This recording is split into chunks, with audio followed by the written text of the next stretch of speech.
Welcome to Man Does Tech, where I solve the problems you didn't even know you had. Hello everyone. In this video, I will explain how to cook elk tenderloin to perfection. First, you'll want to prepare your tenderloin by carefully trimming away any silver skin and excess fat. This ensures a more tender bite. Next, pat the meat completely dry with paper towels. This is crucial for a good sear.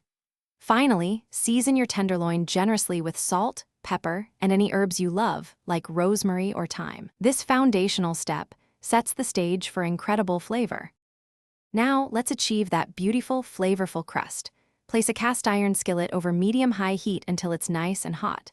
Add about 1 tablespoon of a high smoke point oil, such as avocado or grapeseed oil, ensuring it coats the pan. Carefully place your seasoned elk tenderloin into the hot skillet. Sear each side for approximately 2 to 3 minutes, turning it with tongs, until a rich, golden brown crust forms all around. This searing locks in the juices.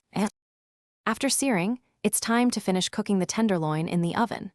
Carefully transfer the entire cast iron skillet directly into a preheated oven set to 375 degrees Fahrenheit.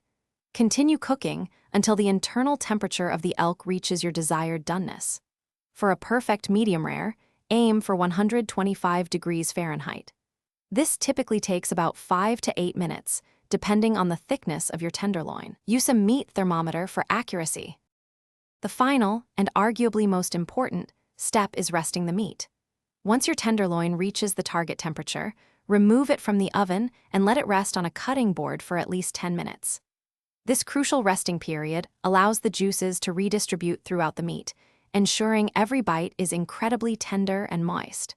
Finally, slice the tenderloin against the grain into beautiful 1-inch thick medallions. Serve immediately and enjoy your perfectly cooked elk. Thanks for watching. If you found this helpful, don't forget to like and subscribe.